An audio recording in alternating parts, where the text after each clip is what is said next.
yan eh. Ang demonyo nag-o-overtime ngayon. Kaya po, delikado lagay natin. Kaya kailangan natin balik tayo dun sa nasa Biblia, mga kababayan. At dun kayo magtanong. Alam nyo, mga kababayan, bago po ako pumunta rito, nakahanda na akong mga baril. Alam nyo, marami ngayong banta sa akin eh. Kasi, ba't ba naman yung dila ko, hindi ko mapigil. Yung dila ko kung dumaldal, nasa Biblia sinasabi. Hindi wala sa Biblia. Magandang araw po sa inyong lahat, Sir JR po ng Usap-Usap University, and we are back na naman po sa atin pong episodes dito sa U3. Ang atin pong ginagawa rito, tayo po ay nakikinig ng mga religious discussions, mga preachings, mga Bible expositions, and for this episode, once again, ang pinaka-in-demand po talaga na preacher natin sa Brother Eli Soriano ng MCGI. At kung ikaw po ay baguhan, kung nagustuhan niyo po yung mga ganitong uri po ng mga content, please don't forget to subscribe at mag-like na rin po bilang tuition fee dito po sa Usap-Usap University. Maraming salamat po sa laging pagsuporta, sa lagi pong pag-abang. Sa ating episode ngayon, this is actually a Bible study of Brother Eli Soriano sa Binondo, Manila. At alam po natin na ang Binondo po ang atin pong Chinatown, no? That's where Chinatown is located. And what I know about this episode is may mga Chinese readers po si Brother Eli, which is quite special for me. It's my first time in Chinese, but I'm guessing it should be Fukien dahil yan po ang pinaka-popular po na language po, Chinese language dito sa Pilipinas at sa Southeast Asia. It is different from Mandarin or I think po Tonghua. Yan po yata yung term po dyan. So sa akin pong background sa pag-aanalisa, ako po ay dating university debater mula po sa MSU IIT sa loob po ng 3 taon. Ako rin po ay nagdebate sa ABS-CBN News Channel at ako po ay member ng isang international public speaking organization, ang Toastmasters International. Before that, konting paalala po, ako po ay hindi member ng MCGI at hindi po ako member ng mga reliyon po na binibigyan ko po ng reaction dito. Ako po ay isang video reactor lamang, which means na maaari po akong mag-agree sa video, maaari din po ako ang hindi mag-agree sa video. Pero never po ako nag-endorso na ang isang particular na relihiyon ay dapat na aniban o hindi dapat aniban. Kaya easy lamang po sa atin po mga bashers. Anyway, kung klaro na po ang lahat, samahan niyo po ako. Let us watch this video together. Let's go! Una, gusto ko pong magbigay ng ilang mga pangungusap bago natin umpisahan yung ating programang Itanong Mo kay Soriano.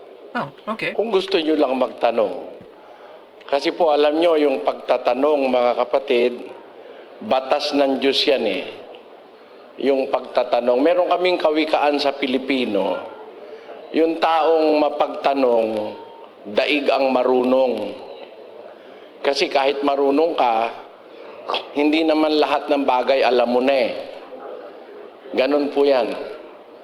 It is not true that because you are a learned man, you already know everything about life or about any information about life.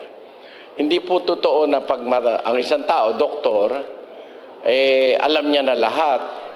Marami pong klaseng doktor. May doktor ng medisina, may doktor ng filosofiya, may doktor ng kung ano-anong mga kurso.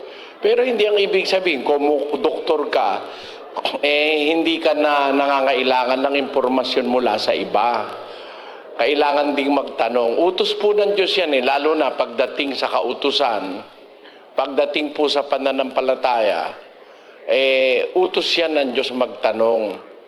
Siguro pagdating sa business, magtanong tayo sa mga Chinese kasi mahusay sa business ang mga Chinese. And history will prove to us na walang kasing husay sa business ang mga Chinese. They are far superior than Japanese, than Americans, pagka dumating sa business strategies. Pero pagdating po sa aral ng Diyos, meron pong kinakailangang tanungin. Basahin po natin ang Hagay 2:11. Ganito ang sabi ng Panginoon ng mga hukbo, mangagtanong kayo ngayon sa mga saserdote ng tungkol sa kautusan. Ayon. Pagdating po sa kautusan, ang pinagtatanungan mangangaral. Mangagtanong kayo ngayon sa mga saserdote tungkol sa kautusan. Paano ba yun sa Chinese? 君之上帝如此说：你要向祭司问律法。 Ayon. Magtatanong tayo sa saserdote tungkol sa kautusan. Utos po ng Diyos yun. Hindi po yun hula-hula. Hindi yun isang bagay na para you can just ignore. Pagdating sa kautusan, merong dapat pagtanungan. Ang katunayan nga sa ating panahon, in our time, sa hula ni Propeta Jeremias, merong hula na dapat nating gawin. May kinalaman sa ating kaluluwa.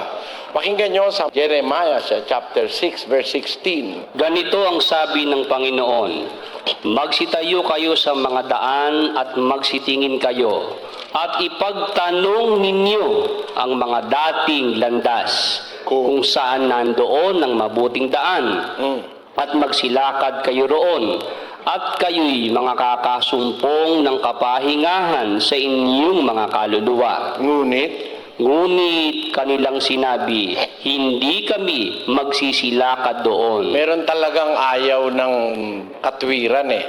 Pero ganun pa man, sabi ng Diyos, magsitayo kayo sa mga daan, magsitingin kayo, ipagtanong ninyo ang mga dating landas, kung saan nandoon ang mabuting daan, at lumakad kayo roon at naroroon ang kapahingahan ng inyong mga kaluluwa.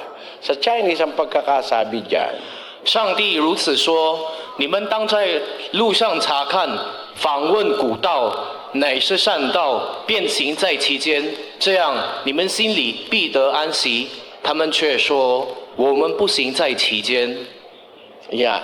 Okay, before we continue, mali po pala ako. So, akala ko po talaga Fukien po ang gamit. So, I think what is used here is Mandarin, no? Ito po yung Putonghua. But anyway, kaunti lamang po ng mga input. Kaya sana po, huwag po kayong mainis dahil ganito po talaga sa isang reaction channel, ha? Kinakailangan pong i-pause para po masabi po ang input ng isang reactor in real time. Gusto ko po yung phrasing na nabasa natin, and I remember this very well dahil na-discuss na rin po natin yan. Meron tayong mga video reactions patungkol sa anong ibig sabihin sa Jeremias nung dating daan. Kung maalala niyo po, meron po tayong debate niya ng MCGI versus non-MCGI, at saka meron din po tayong Bible study ni Brother Eli explaining what really is yung konsepto nga ng dating daan. I really like how it was phrased here, yung kapahingahan sa kaluluwa. So, sinasabi po ni Brother Eli, what is equal here sa dating landas is yung katwiran. Na may mga tao talaga na ayaw ng katwiran, which is ayaw din ng dating landas. Going back how Brother Eli mentioned it, sinabi niya na merong hula ni Jeremiah. I'm very curious about this, mga kayuti. Sa konsepto po ng sinasabi po na hula, ano po bang ibig sabihin nito? Is it the same with the concept na parang nang hula ka, you are guessing? O is it more like a prediction? So, curious po ako sa paggamit at pag-contextualize ni Brother Eli. Every time he would say something like, this apostle or this biblical figure, meron siyang hula. Sana po ma-explain niyo po yan sa atin sa comment section, mga ka-U3, lalong-lalo na po sa mga kapanali po ng MCGI. And the last thing na gusto ko pong sabihin, sinasabi ni Brother Eli na it is always better to be inquisitive, yung nagtatanong, kumpara po sa pagiging learned lang daw nga po, or pagiging knowledgeable. So I totally agree that both are important, although I will not say na the other is more important than the next. Dahil para sa akin, ang pagiging knowledgeable, ang pagiging maalam, is already the end. And the means in reaching that or achieving that is by being inquisitive. Yung nagtatanong, yung pagiging curious, yung pagiging manunuri, mga ka-U3. So, let's continue. Liwanag na utos ng Diyos, magtanong kayo. Pagtanong nyo yung dati. Sa ating panahon, mga kapatid, meron na tayong nakikitang mga ginagawa ng tao, going back. No? Sometimes going back to the past is not that bad. Hindi masama yung bumabalik eh. Lalo na kung ang babalikan mo, yung dati, yung dating norms, yung dating standards. Ngayon ho kasi iba ang standards eh. Nung araw, nung ako'y maliit, meron doon kami nakatira sa Pasay, doon ho sa Burgos. Meron kaming suki ron, natatandaan ko, si Kiwa. Si Kiwa ang tawag namin. He is a Chinese store owner. Pagbibili ako ng halimbawa isang salop na bigas, nung araw po hindi kilo salop, ganta. Pagbibili ko ng salop na bigas at saka bibili ko ng mga halimbawa itlog, meron akong daladalang baso, dalawa. Hihingi ako ng konting suka saka konting toyo. Pag bumili kang pandesal, pwede kang humingi ng konting peanut butter. Doon kay Kiwa. Nung araw, ganun eh. Ayos ah. Ngayon, hindi ka makakahingi. Nope. Di ba? Iba na ang norms ngayon. Nung araw, merong human consideration. May awa ang tao. Nung araw, honest ang maraming tao. Kaya, yung pagbalik natin to what had passed, hindi po masama palagi yun eh. Sabi nga ng Tagalog, ang hindi lumingon sa pinanggalingan, hindi makakarating sa paroroonan. Yep. Isa sa mga bagay na dapat natin balikan, yung dating daan. Ipagtanong ninyo ang mga dating landas kung saan nandoon ang mabuting daan at magsipaso kayo roon.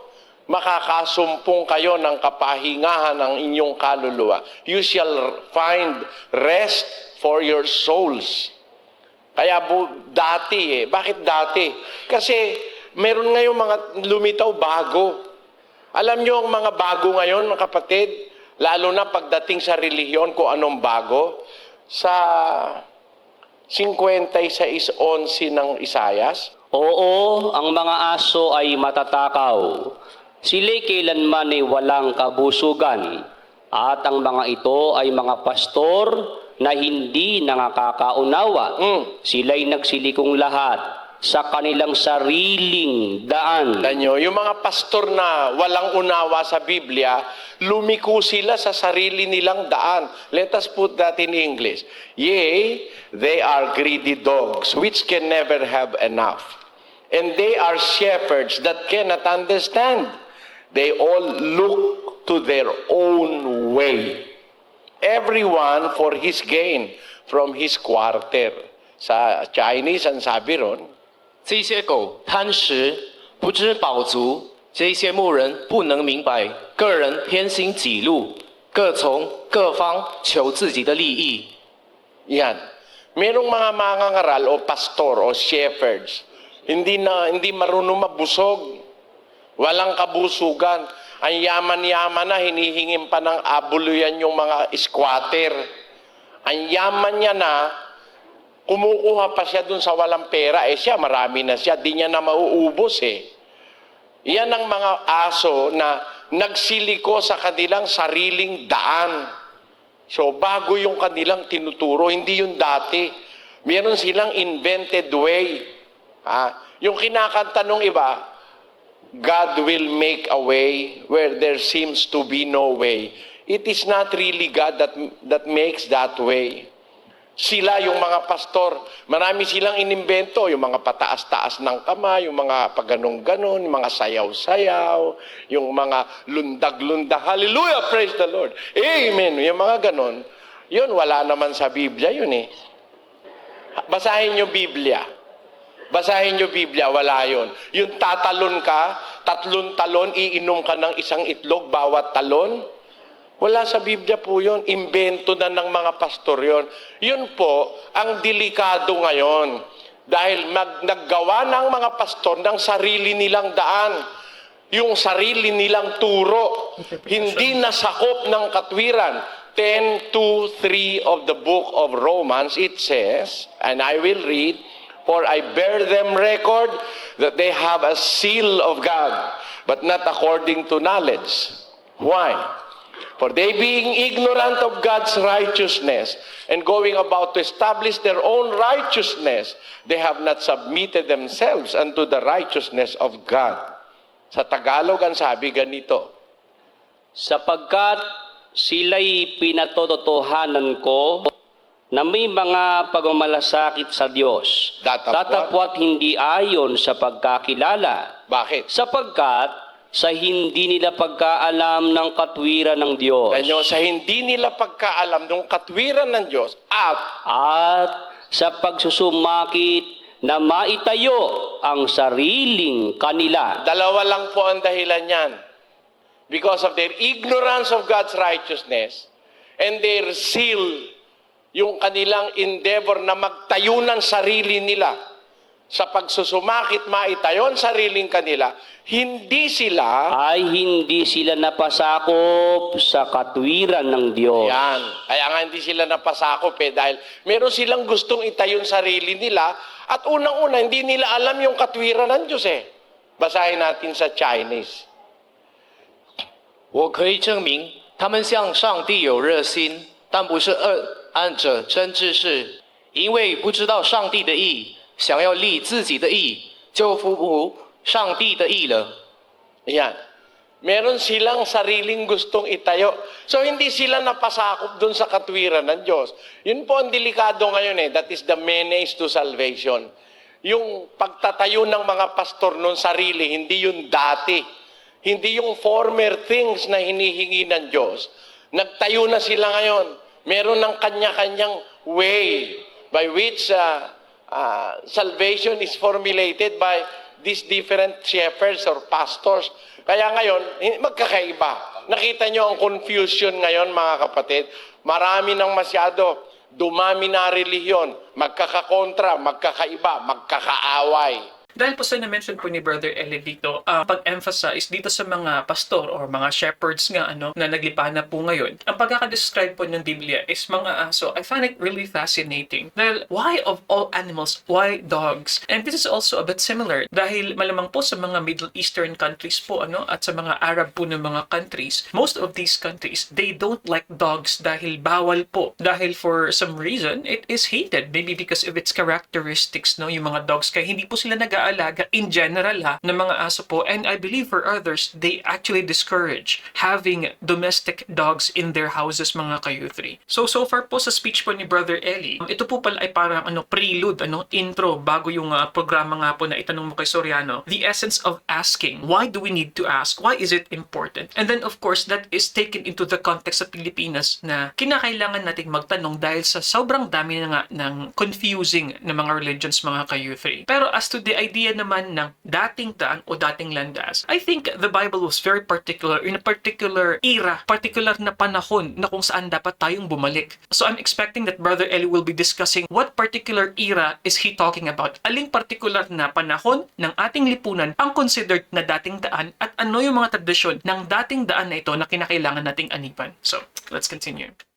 Magkakaaway Hindi na not motivated anymore by love. Hindi na yung pag-ibig ang namamayani sa mga pastor ngayon. Ang gusto, yung kaaway niya i-defeat. Kahit anong paraan, i-defeat niya yung kaaway niya. Kahit pumatay pa nga. May mga iglesia nga dyan pumapatay wag na wag kayong maniniwala sa iglesia pumapatay, mga kababayan. Kasi, pag ang iglesia pumapatay, hindi sa Diyos yan. Kay Satanas ang mamamatay tao. 8:44 ng Juan, ang sabi ng Panginoon, pakinggan nyo. Kayo'y sa inyong amang Diablo, at ang mga nais ng inyong ama ang ibig ninyong gawin. Siya'y isang mamamatay tao, buhat pa ng una. Sino raw po ang mamamatay tao? Si Satanas. Basahin natin sa Chinese. 你们是出于你们的父魔鬼，你们父的私欲，你们偏要行。他从起初是杀人的，不守真理，因他心里没有真理。他说谎是出于自己，因他本来是说谎的，也是说谎之人的父。 Ayan. Ang mamamatay tao yung demonyo Kaya po ang iglesia, mamamatay tao, kahit kailan hindi magiging sa Diyos yun, mamamatay tao Ang pagpatay po'y hindi gawa ng Kristiyano. Nung una, ang Kristiyano pinapatay, pero hindi sila pumapatay. Ngayon yung nagsasabi sila Kristiyano, mamamatay tao. Yan po. Ang naririto ngayon sa ating mundo, chaos, confusion, mga pagsasalimbayan ng mga iba-ibang ideya. Meron nga tinatawag silang free market of ideas. Alam nyo, yung free market of ideas, hindi masama yan sa business Pero pagdating sa reliyon, there is no such thing as free market of ideas. Why? Kasi hindi naman free ang market ng reliyon Dapat ang maghahari sa reliyon, yun sa Diyos lang. Walang manggagaling sa tao. Pagka ang pinaiiral natin sa reliyon, yung gusto ng tao, yung gusto ng pastor, yung turo ng pastor, wala sa Biblia, walang kwenta relihiyon natin. Maubos ang pera mo, masasayang ang buhay mo, hindi ka magiging dapat. Pakinggan nyo po. Sa Marcos 7:7 hanggang 8, Tatapwat walang kabuluhan ang pagsamba nila sa akin na nagtuturo ng kanilang pinakaaral ng mga utos ng mga tao. kita nyo, nawawalang kwenta yung pagsamba o yung relihiyon. For in vain they worship me, teaching for doctrines the commandments of men. Let us put that in Chinese. 他们将人的吩咐当作道理教导人，所以拜我也是枉然。 Ayan. Hindi po pwedeng maging dapat sa Diyos kung sinusunod mo sa relihiyon. Utos lang ng tao. Bago mo sundin, dapat tiyakin mo sa Diyos ba yung utos. Pag hindi sa Diyos, atras ka na, kapatid. Baliwala lang eh. Walang kabuluhan ang pagsamba nila sa akin na nagtuturo ng kanilang aral na utos ng tao. Saan kayo nakakita sa Biblia na ibabaliktad yung payong? Meron ba nun? Sahurin ika natin ang pagpapala ng Panginoon. Baliktarin ang mga payong, mga kapatid. Saan mo nakita sa Biblia? Utos ba ng Diyos yun? Yung halimbawa, gusto nyong magkamit ng pagpapala, ano man ang nasa inyo, Buksan. itaas. Yung isa dala passport, tinaas. Yung isa susi, tinaas. Yung isa dala-dala niya comics, itinaas. Kahit ano tinataas. Ano yun? Para ikaabutin ng Diyos, maiksi ba kamay ng Diyos mo that you have to lift your thing para maabot ka ng Diyos? Ganun ba ibig sabihin nun? O yun, arti lang. Wala sa Biblia. Well, most likely siguro symbolic kayuthi and Brother Eli. But before that, gusto ko pong ibaling yung inyo pong atensyon on how Brother Eli effectively used some interesting strategies po sa kanyang communication style. Dahil ang audience po is, well, mostly, makikita naman po natin, most likely mga Filipino-Chinese. Ang unang mapapansin natin sa particular na Bible study na ito, ang language, merong Mandarin, Chinese na ginagamit. But other than that, pansin nyo rin po kung paano ginagawa ni Brother Eli ang kanyang speech na relatable. And we actually mentioned some of these points in our past video reactions, mga ka-U3, na kapag kayo po ay public speaker, importante po na makarelate ang inyong audience sa inyong sinasabi. Second na effort ni Brother Eli sa kanyang paraan ng pagsasalita na makarelate yung kanyang audience. Yung kanyang halimbawa na si Kiwa daw, na nasa punto nga ni Brother Eli ng tradisyon na pwedeng magbigay ng peanut butter kapag kayo ay bumili ng pandesal or tinapay, something like that. Yun yung dati nilang tradisyon. So pansinin, Kiwa, yung Chinese, na binibilhan nila. And I was quite surprised that Brother Eli mentioned, free market of ideas. I was caught off guard when he said this. Dahil po, economic theory po ito noong, I think John Milton, yung isa sa mga forerunners po, the free market of ideas, encouraging, the different ideas, perspectives in the society. Pero ang sinasabi ni Brother Eli, that may work, economically, pero hindi yan mag-work sa konsepto daw po ng reliyon. Lalong-lalo na po sa Christianity. But then again, take note of the term market in line sa business, So that would mean for the remainder of this introduction to Itanong Mo Kayo Soriano, I will be expecting na mas may mga references si Brother Eli about being Chinese or negosyo or komersyo, mga ka-U3. Ano mang maliit na bagay na ipinagagawa sa atin ng pastor na wala sa Biblia, dapat. Yung iba walang delikadesa kahit ano sabihin ng pastor Tatalon. Uupo. Magdadaldal yung pastor, aamin. Yung salita pong amin, ang ibig sabihin, I affirm, I accept, I agree, I acknowledge. Yun ang kahulugan ng amin sa Hebreo Tinanong mo na muna ba sa pastor bago ka umamin? Malay mo, binibenta ka. Malay mo, binibigay ka na, iniintrego ka na kay Satanas, amin ka man ng amin. Ngayon, huwag kayong magagalit.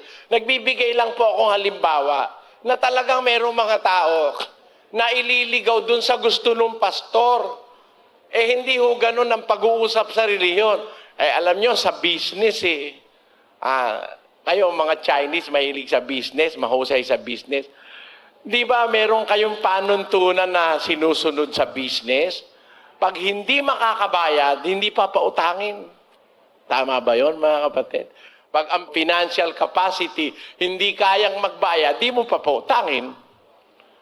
Kasi gagawa ka lang ng problema. Ba't mo papautangin? Hindi naman kaya magbayad. Makes sense. Di ba ganun ang norm sa business?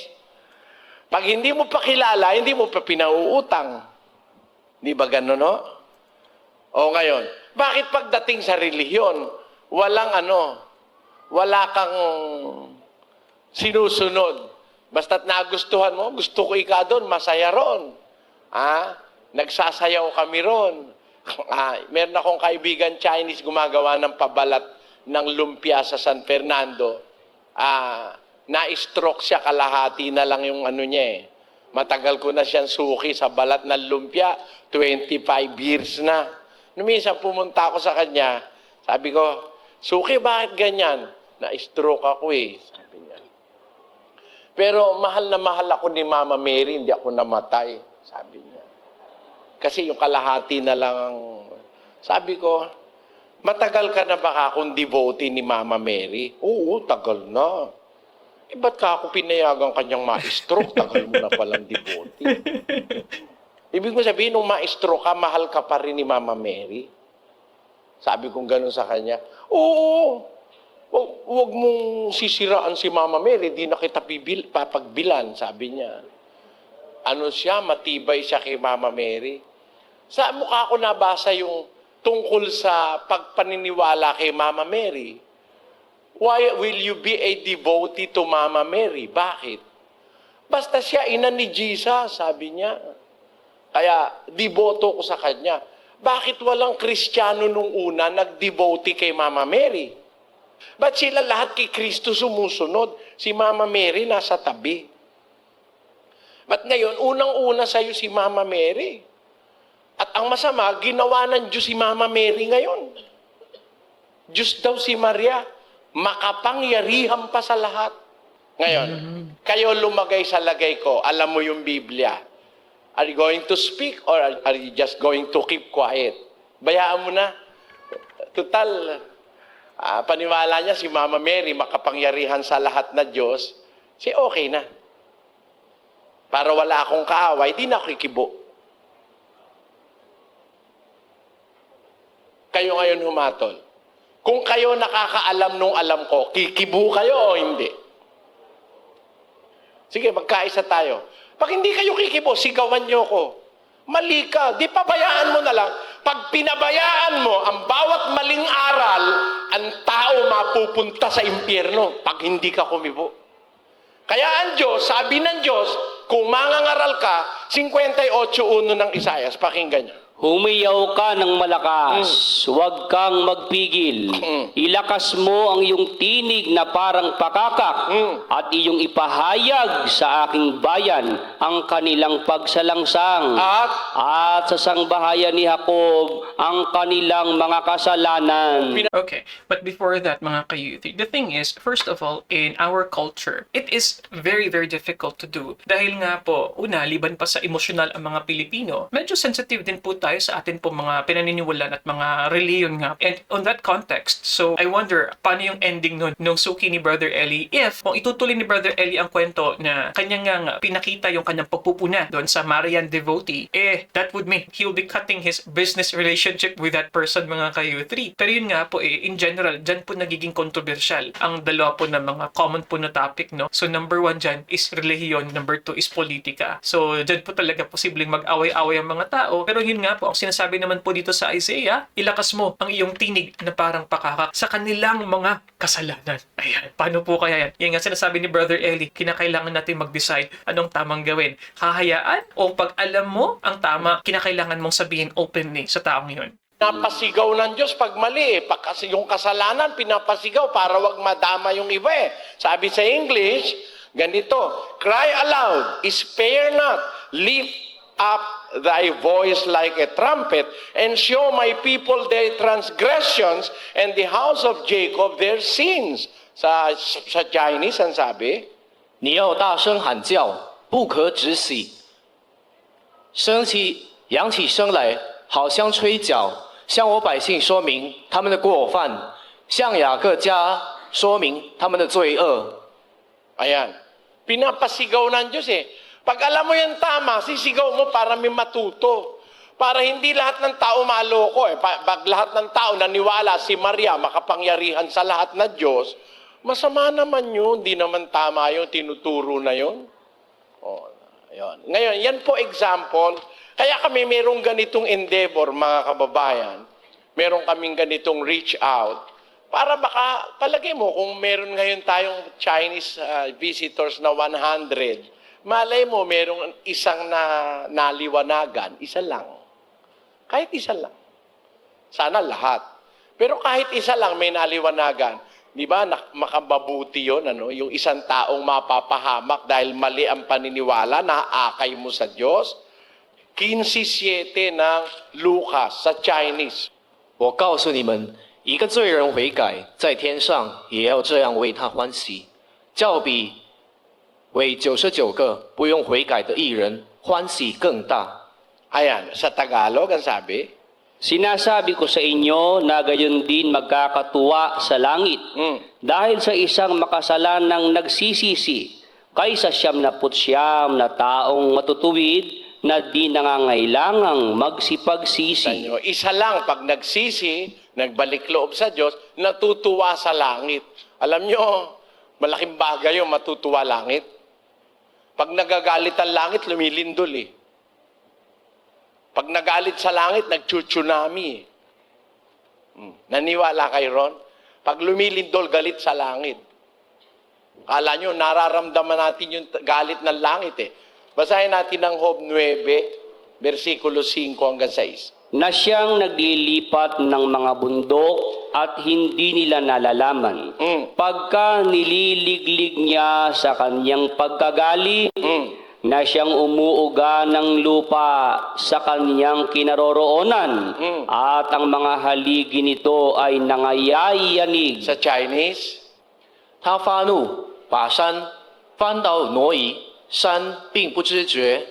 他使地震动，离其本位，地的柱子就摇杆。 ayan, pag nagagalit sa langit, umuuga ang lupa eh, may earthquake.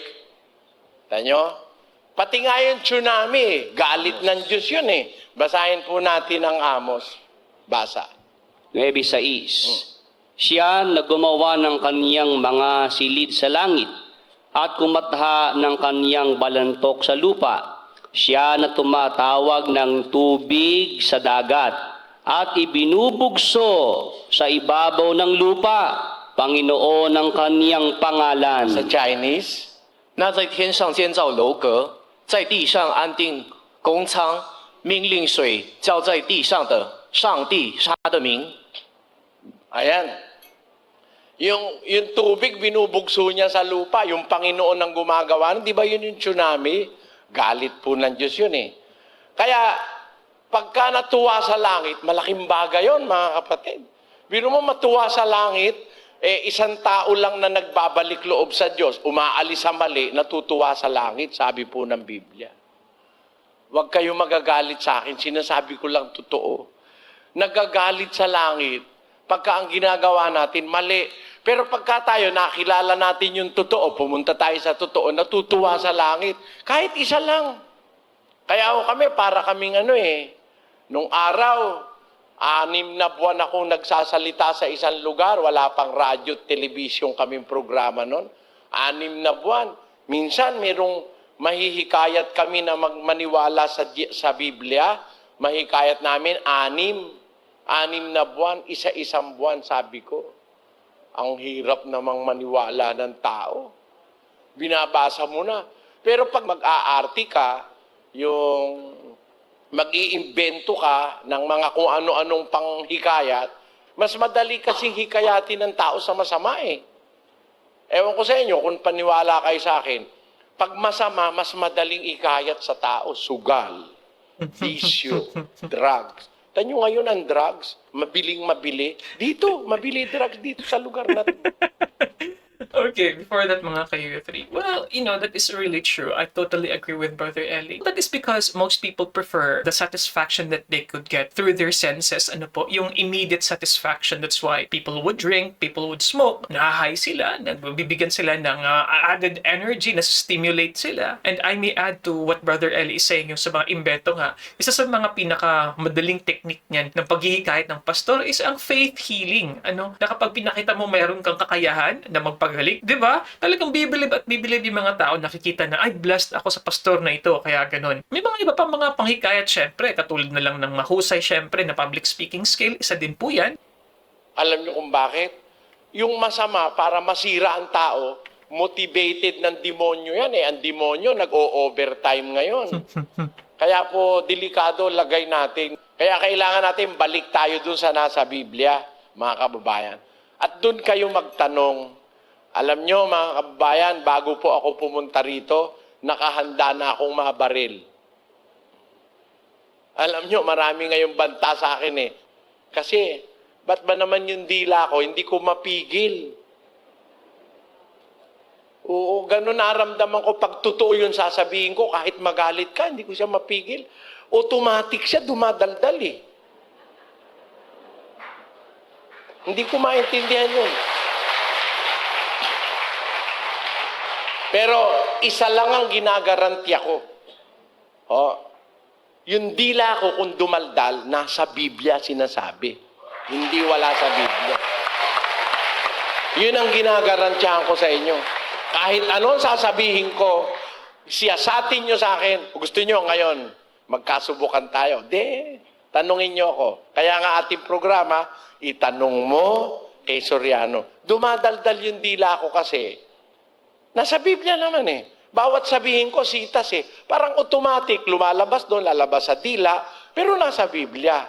Hindi ako nagsanay kahit kailan ng magkwento o kaya kayo aking, yung bambobulahin, yung first member na Chinese, si Brad Vick. Alam mo, Brother Eli, kaya ako dito umanib. Dito walang bola-bola. Hindi ka ako, Brad Vick, masarap yung bola-bola. Akala kong bola-bola yung nilalagay sa mami. Yung pala sabi niya, wala raw bola-bola. Ang ibig sabihin, walang bulahan. Kasi maraming reliyon, bulahan eh. Yung para wag ka magalit, walang atake, mabait yung pastor. Mga kapatid na Kristiyano, ang gaganda nyo ngayong umaga. Ang babait nyo. Yan. Yung mga ganun. Ang popogi. Pagka ganun ang samahan, magbubulahan lang tayo. Hindi ganun eh. Si Kristo, ting magsasalita, inaatake niya yung masasamang gawain. Kasi, para maalis. Gusto ni Kristo maalis yung masama sa tao. Kasi hindi naman yung tao ang masama eh. Ang masama, yung masamang gawaing nasa kanya, pwede namang alisin yun eh. Hindi naman yung kamay nagnakaw, masama na. Ang alisin mo, wag yung kamay. Yung masamang gawain ng kamay. Kasi yung kamay, pag pinutol, hindi na rin makakagawa ng mabuti. Wala ka ng kamay eh. Yung kamay, panggawa ng mabuti yun eh. Pakinggan nyo sa Efeso 4:28. Ang nagnanakaw ay wag nang magnakaw pa. Kundi, Bagkus magpagal na igawa ang kanyang mga kamay ng mabuting bagay. Tanda nyo, hindi naman yung kamay ang aalisin eh. Yung nagnanakaw, wag nang magnakaw pa. Bagkus, gumawa ang kanyang mga kamay ng mabuting bagay. Pag aalisin mo yung kamay, paanong gagawa yun? Alisin mo yung pagnanakaw sa kamay, yun ang kahulugan ng sinabi ng ating Panginoong Hesus. Pakinggan nyo ang sabi ni Kristo sa Mateo 5:30. At kung ang kanan mong kamay Ay? ay nakapagpapatisod sa iyo, Ay? ay putulin mo. Nung mabasa yan nung iba, akala nila yung kamay mismo ang puputulin. Hindi naman. Spiritual yan. Kasi pag pinutol mo na mismo yung kamay mo, hindi ka na rin makakagawa ng mabuti. Maraming magagawang mabuting kamay, mga kapatid. Itong pinagtitipunan natin, di ba gawa ito ng kamay? Huwag niyo sabihin sa akin yan eh. Tapos na kisame. Tapos na yun. Gawa ng kamay lahat yan eh. Pati ito eh. Hindi naman automatic na lumitaw ito. Ang nakakagawa lang nun ang Diyos. Sabi ng Diyos, let there be light. And there was light. Ano? Let the waters bring forth abundant things, living things. Lumitaw na lang. Ang Diyos lang nakakagawa nun. Pero tayong tao, para tayo makagawa, kailangan natin ng kamay. Kaya tayo binigyan ng kamay. Very useful yan eh. Makati. May kuko. Palagay nyo kung walang kuko, masarap bang ikamot sa kate? Wala. Hindi masarap pag walang kuko. Lalong kakati. Siguro sabi ng bakterya, tuwan-tuwa, ay kinikiliti ako, sabi ng bakterya. Dahil dun sa kuko matigas, pisa ka. Di ba? Di ba? Napaka-useful ng kamay. Tingnan nyo ang kamay, ganda Ba't hindi pantay-pantay? Kasi, may gagawin yan. Kung hindi ganyan ang itsura niyan, pangit. Pagkakakain, pantay-pantay na, Tama? Pagdadampot ng kanin, pantay-pantay na. Pero kanina, hindi, pagdampot ng kanin, pantay-pantay. Kung pantay-pantay, pag dumampot ka ng kanin, hindi mo madadampot, di ba? Ganun yun. Ang ganda ng kamay, ginawa ng Diyos, Itong kamay na ito, panghilamos, di ba? Yan. Pangmasahe. Daing ginagawa ng kamay. Yung magnanakaw, sabi ng Biblia, huwag ka nang magnakaw pa. Bagkos, igawa mo ang iyong kamay ng mabubuting bagay. So, it is not the hand that is evil. Hindi yung kamay ang masama. Yung gumagawa, yung iginagawa ng kamay, yun ang masama. Parang yung bakal, bumili ka ng kumuha kang bakal, ginawa mong itak. Di naman masama yung itak eh. Di ba? Pinantaga mo ng karne, di tama. Hindi mo naman pwedeng karatihin yung karne sa palengke. Hindi, kailangan mo rin itak. Pero yung itak, pinantaga mo ng leeg, masama yun. Di ba? So, nasa gumagamit. Huwag nating ipagamit ang ating kamay kay Satanas. Si Satanas, ginagamit kasi ni Satanas ito eh. Siya nag-uudyok sa'yo para magsugal, mambabae, magnakaw, manloko, mandaya. Si Satanas yun eh. Pag pinagamit mo yung katawan mo kay Satanas, masama. 6, versikulo 13 ng Roma, pakibasa. At huwag din naman ninyong ihandog ang inyong mga sangkap sa kasalanan na pinakakasangkapan ng kalikuan. Yung mga sangkap natin, huwag nating iahandog sa kasalanan para kasangkapan tayo ng kalikuan. I-Chinese mo nga yun.也不要将你们的肢体献给罪，做不义的器具，倒要像从死里复活的人，将自己献给上帝，并将肢体做义的器具献给上帝。 Ayon, huwag nating iahandog yung ating katawan na kasangkapan tayo ng evil deeds. Na tayo mismo ang papatay, tayo magtitrigger ng baril. Yan. Ang kailangan, kasangkapan tayo ng katwiran ng Diyos. Diyan makikita nyo, itong ating pagkatao may pag-asa to. An evil hand can do things that are good. An evil tongue can be reformed. An evil eye can be reformed also. An evil mind can be reformed. And an evil heart can be changed. Sinabi yan sa Ezekiel. Pakinggan nyo, nakasulat. 36:26. Bibigyan ko rin naman kayo ng bagong puso. At lalagyan ko ang loob ninyo ng bagong diwa. At aking aalisin ang batong puso sa inyong katawan. Kita nyo, pati puso, naririnyo ng Diyos yan eh. Chinese natin yon. 我也要赐给你们一个新心，将心灵放在你们里面，又从你们的肉体中除掉实心，赐给你们肉心。 Yan. Napapalitan yung pati puso eh. Kita nyo?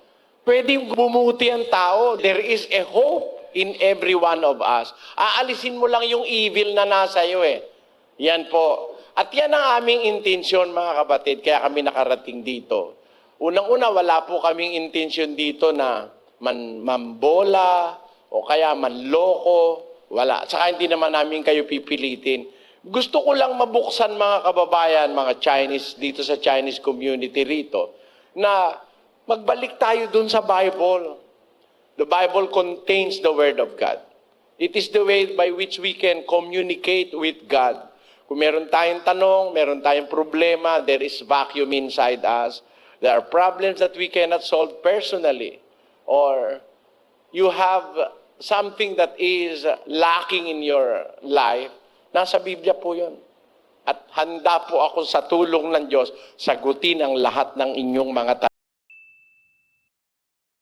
Yun mga ka-U3, ano pong masasabi niyo sa episode po na yan? Diyan po tayo nagtatapos. Bitin. Always, meron po magko-comment dyan sa baba. But anyway, what I like about this particular po na Bible study is ito nga po ay parang prelude, parang introduction po sa itanong mo kay Soriano po na programa nga po ni Brother Eli ng MCGI. And pinapakita po sa kanyang speech, syempre, yung importance ng pagiging inquisitive, yung ating pong pagsusuri at pagtatanong. In fact, ang intro nga ni Brother Eli, it is way better than being knowledgeable or being learned person, sinasabi niya po. And what is fascinating for me mga ka-U3 is yung paggamit nga po ni Brother Eli ng mga relatable na example, ano po, at ang mga piling mga phrases at mga terms na kung saan it strikes a chord sa mga audience nga po. Year 2005 na nakita natin kanina sa backdrop po ng stage ni Brother Eli. So this video is 19 years old dahil we are shooting this video in 2004. So katagal-tagal na rin po. And yun din sa may last part, sinabi din ni Brother Eli yung mga threats sa kanyang buhay at sinabi niya nga na hindi niya kasi makontrol yung kanyang bibig sa pagsabi nga po at pag-criticize, no? At pagpuna. So I'm guessing this is before he went to Brazil. This is in mid-2000s po mga ka-U3, no? Sabi niya nga po handa na daw siyang mamatay kasi nga may mga death threat na nga po siya. But going back, so yung structure po na sinasabi ni Brother Eli, sinabi niya yung kulang nga po ni Jeremiah na pagbalik sa dating landas kung saan doon mo makikita yung dating daan. Sinabi rin ni Brother Eli yung very fascinating sa akin, yung free market of idea na hindi dapat napaganahin sa paniniwalang Kristiyano. And the last part that I really like, I'm not sure if tama yung phrasing no sa English, but my understanding was the renewal of our mind, our actions in our hand. Ang ating mga mata ay pwedeng baguhin, no? Ang term nga ni Brother Eli is it could be reformed. But anyway mga ka-U3, bitin po ba? So we always want to hear from you kung ano po yung inyong opinion and kung ano po masasabi nyo sa ating Bible study nga po sa Binondo. Ayan, at may kompleto pang Chinese characters at Mandarin reader mga ka-U3. Comment below, lahat po ng mga mensahe amin po talagang binabasa and we always want an interactive po na discussion po dyan po sa baba. And kung hindi pa po kayo nakapag-like, ayan, please do. Malit lang po yan ang action mula po sa inyo pero malaking bagay na po yan kasi pag kiniklik nyo yung like, you're recommending this video to other viewers as well. If you like these kinds of videos, you know what to do mga ka-U3. Like subscribe kung ikaw ay hindi pa subscribe dahil 153,000 tapos monthly we get 1.92